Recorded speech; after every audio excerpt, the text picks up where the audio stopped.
Hallelujah, praise God. Purihin po ang Diyos na buhay sa umagang ito, mga kapatid. Isang makadiyos po na pagbati sa lahat ng nanonood at nakakita nitong live stream natin.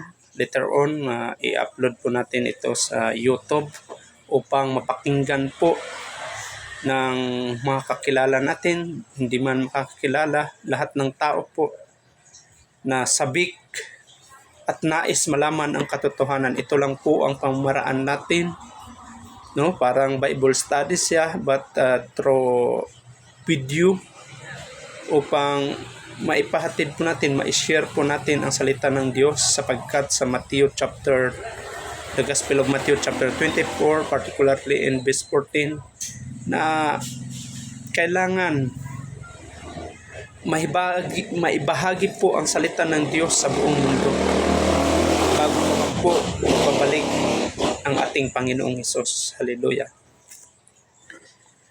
As we observe po sa palibot natin, no? Last week may nakausap ako na kaibigan, kapitbahay ko, kung saan ay nag-coffee kami. Sabi niya, Sir, iba na talaga ang panahon ngayon, no? Kaysa panahon noon, 90s, 80s, talagang klase-klase na ang mga pangyayari.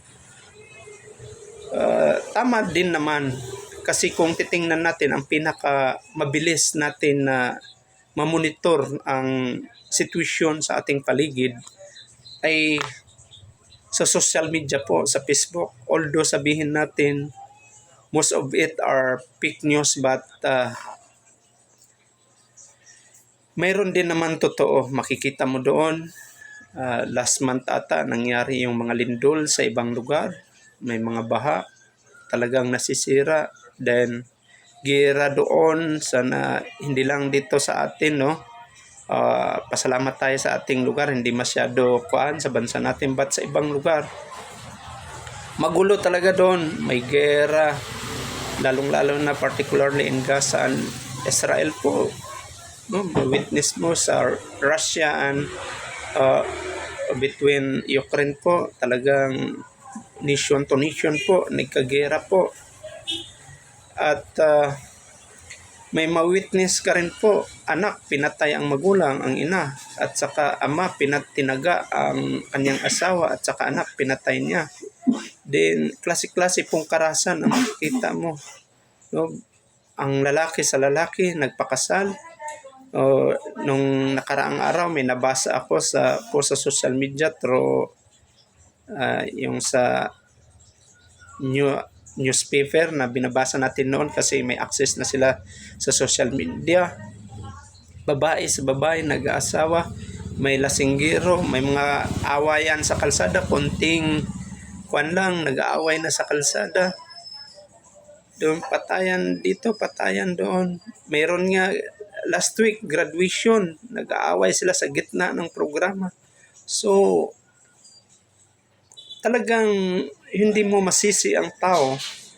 Maikukumpara po niya ang panahon ngayon na talagang hindi na maintindihan ng tao kahit sa loob ng pamamahay, sa katrabaho. So talagang nangyari yun, no?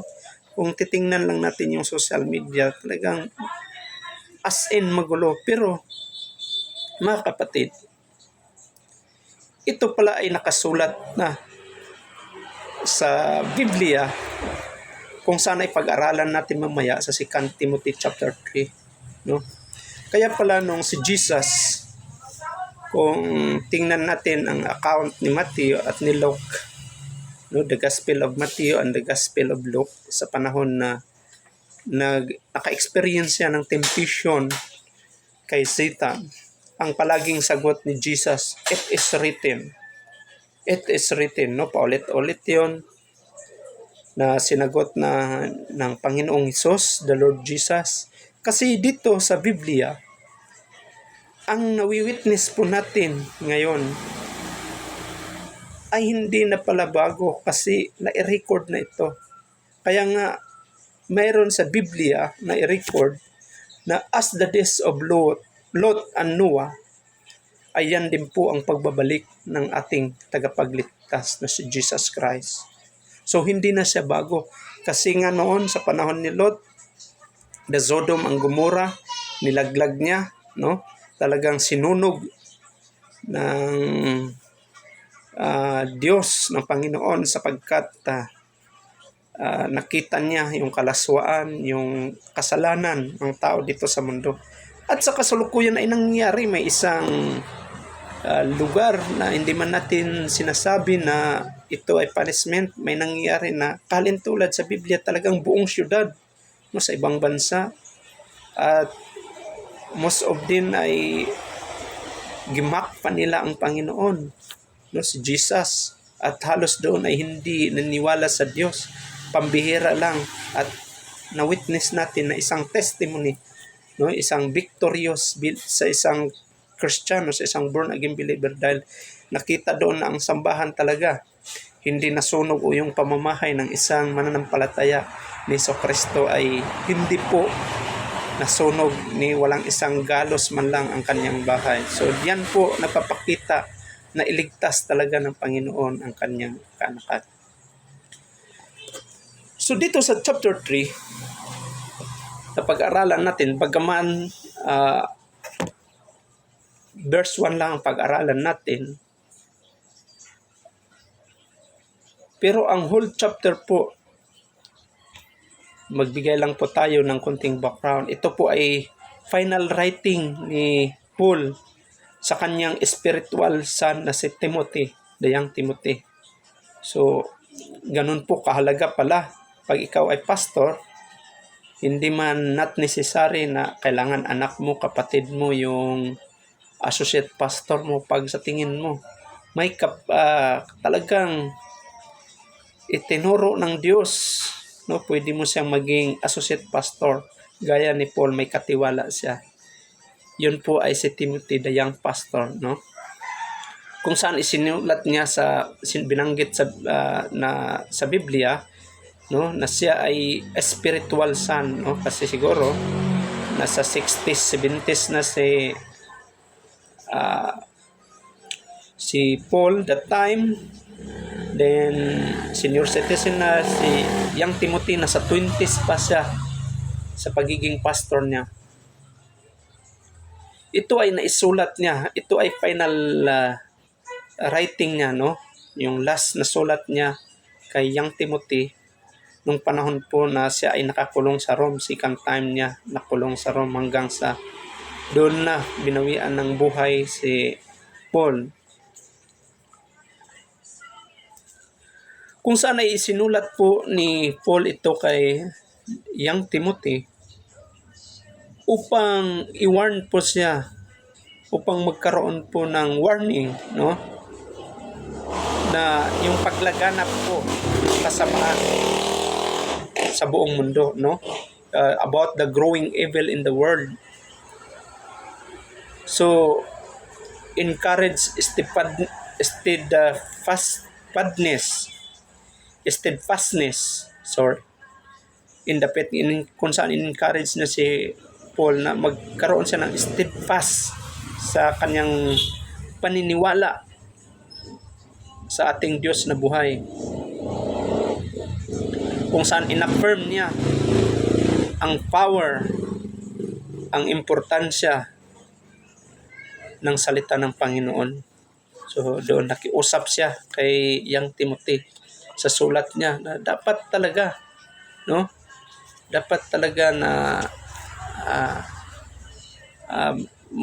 mabigyan ng emphasis po, o bigyan ng importansya po ang salita ng Diyos. Hindi lang magsalita ng basta ma-share, but dapat may power talaga. So this power is from the Holy Spirit po.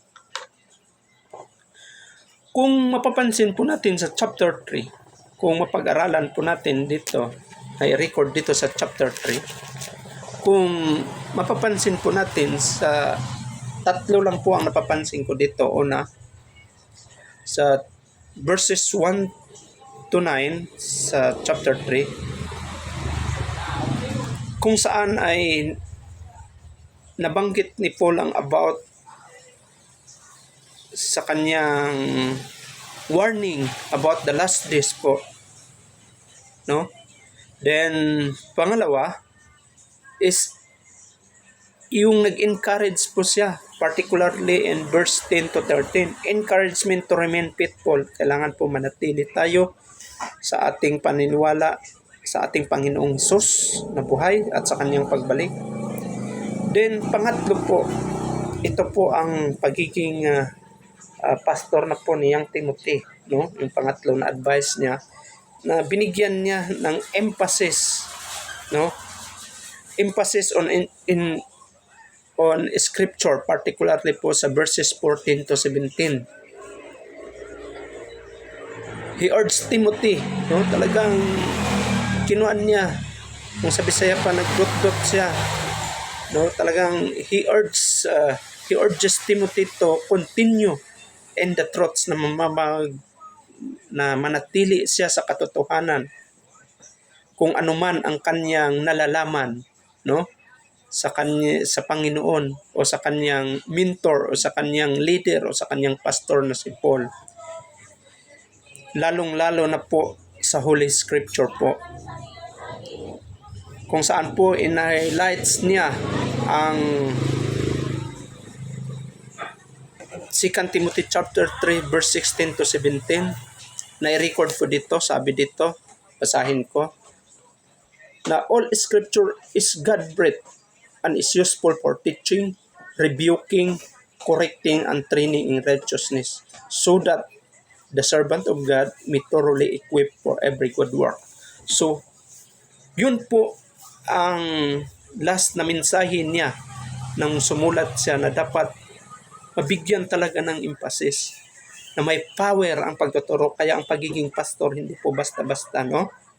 Kasi minsan may mag-opos talaga, lalo na pag masakit, kasi masakit talaga ang salita ng Diyos. But ang kagandahan lang po, masakit siya, ngunit siya po ang makapagbibigay sa atin ng freedom, no? Siya po ang makapagbibigay sa atin ng kalayaan. Magiging free tayo sa lahat po ng nakagapo sa atin. Kaya nga sinabi ng Panginoong Hesus, natapos na. He done everything. So dahil natapos na niya lahat, dapat malaya na tayo, magkaroon tayo ng breakthrough sa ating buhay. So sa ating pag-aralan ngayon, dahil binigyan ko lang ng emphasis ang background, balik tayo sa verse 1 sa chapter 3. Maikli lang ito. So sabi dito, but mark this, there will be terrible times in the last days. Verse 2, patuloy na lang natin. People will be lovers of themselves, lovers of money, boastful, proud, abusive, disobedient to their parents, ungrateful, unholy, without love, unforgiving, slanderous, without self-control, brutal, not lovers of the good, treacherous, rash, conceited, lovers of pleasure rather than lovers of God, having a form of godliness but denying its power, have nothing to do with just people. Hallelujah, praise God. So sinabi niya, una-una, balik tayo sa verse 1, sabi niya, but mark this. So ano bang ibig sabihin? But mark this. Sa ibang salin, sabi niya, know this. Sa ibang salin din, para maintindihan natin talaga ng lubusan, sabi niya, but understand this. Oh, but understand this. Sinabi pa niya sa ibang salita, you should know this. No? Klase-klase siya. Pero talagang gusto niya ma-inculcate sa mind ni young Timothy. Ganon din sa atin. So, kung dalhin natin ito po ay applicable sa buhay natin. Sabi niya, but realize this. Yun po. Know this, but understand this. You should know this, but realize this. Sa Bisaya, patiman ikini. Mark this. Alalahanin mo ito. Intindihin mo ito. Sabi niya, there will be terrible times in the last days. So terrible times.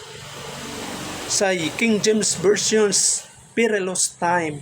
When we see terrible times, extremely bad, anong mapapala mo in the last days? Extremely bad. Severe, distressing, extremely difficult. Anong maganda doon? Anong mapapala mo? Mas lalong pinalalim niya, no? Kung sabihin din natin perilous time, dangerous, hazardous, great difficulty. So saan ka makatatakas ngayon? Kasi kung sabihin natin na severe, no? Hindi basta-basta ito kung sakit nga eh. Kung sakit nga siya, pag sabihin severe, nasa 50-50 siya. Hindi basta-basta. Kung sabihin din natin distressing, so hindi basta-basta distressing, anxiety, causing anxiety. Talagang troubled mind siya. Talagang magulo siya. Chaos, chaotic, no? Turmoil, danger. Pag sabihin natin hazardous, something that involve risk, no? Hindi talaga basta-basta. Terrible times, mahirap panahon. So, yan po ay nangyayari, yan po ay kasagutan ng sinabi ko kanina una-una, no? Nung may nag-open sa akin na kapitbahay ko na iba na talaga ang panahon ngayon. So, hindi siya iba kasi na-i-record na sa Biblia, naisulat na sa Biblia na talagang mangyayari po yan. So, kaya mga kapatid, hindi nakapagtataka bakit maraming mga madadamot, bakit pati ang anak sinasagot-sagot na, ang parents, ang may mga pamilya na hindi maganda ang relasyon sa mag-asawa. Kasi naka-record po ito sa Biblia. Kaya yung nawi-witness natin sa palibot natin through social media, kasi yun po ang napakabilis. Parang pinalitan na ang mga newspaper noon na doon tayo updated sa radio, although okay pa naman ang radio, but ang pinakamadali, social media, nakita mo doon mga nakawan, holdapan, talagang rampant, no? Pupunta ka sa politics, magulo din. So, it is written po, gaya ng sinabi ng Panginoong Hesus. Ito po ay nakasulat na sa Biblia, hindi po bago. Kaya huwag ka magtaka ng anak mo minsan ganon, no? Ang nasa paligid mo, minsan ganon ang sitwasyon. But ang pinaka-importante sa encouragement ni Paul, dapat magbasa tayo. Kung ikaw ay pastor, ikaw ay ano ka dyan sa simbahan, born again Christian ka, dapat talaga ituro ito, no? Ituro ang salita ng Diyos, i-share ang salita ng Diyos, at manatili tayong, no? Gaya ng encouragement po ni Paul. Hindi lang po ito mensahe kay Timothy, but ito po ay mensahe sa bawat mananampalataya, sa bawat born again believer, no? Na kailangan remain faithful po, gaya ng sinabi sa verses 10 to 13.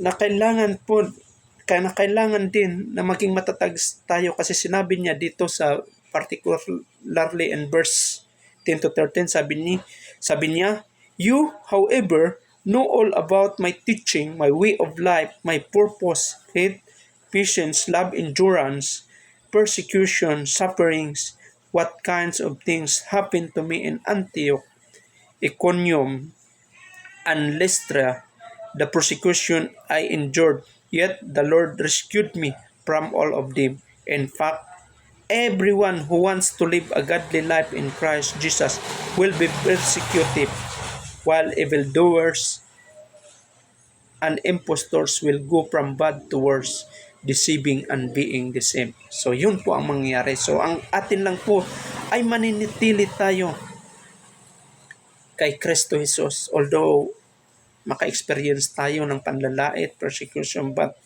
ang importante bilang isang born-again Christian, consistent po tayo, no? Mayroon po tayo, kung sa ibang ahensya, masundalo man yan o anong organization may protocol. As a Christian, we have also a protocol. Panatilihin natin ang pagiging matatag. Manindigan po tayo ng salita ng Diyos, ang pagiging born again believer natin. So yun po dapat para sa huli po, langit po ang pupuntahan natin. Maraming salamat po. Naway kulang-kulang na 20 minutes po na salita ng Diyos ay may nakukuha po tayong aral na ito po ay ma-share po natin sa lahat ng nanonood o ng marating nito. Bata man, matanda o anong kasarian na malapit na po ang pagbabalik ng Panginoon.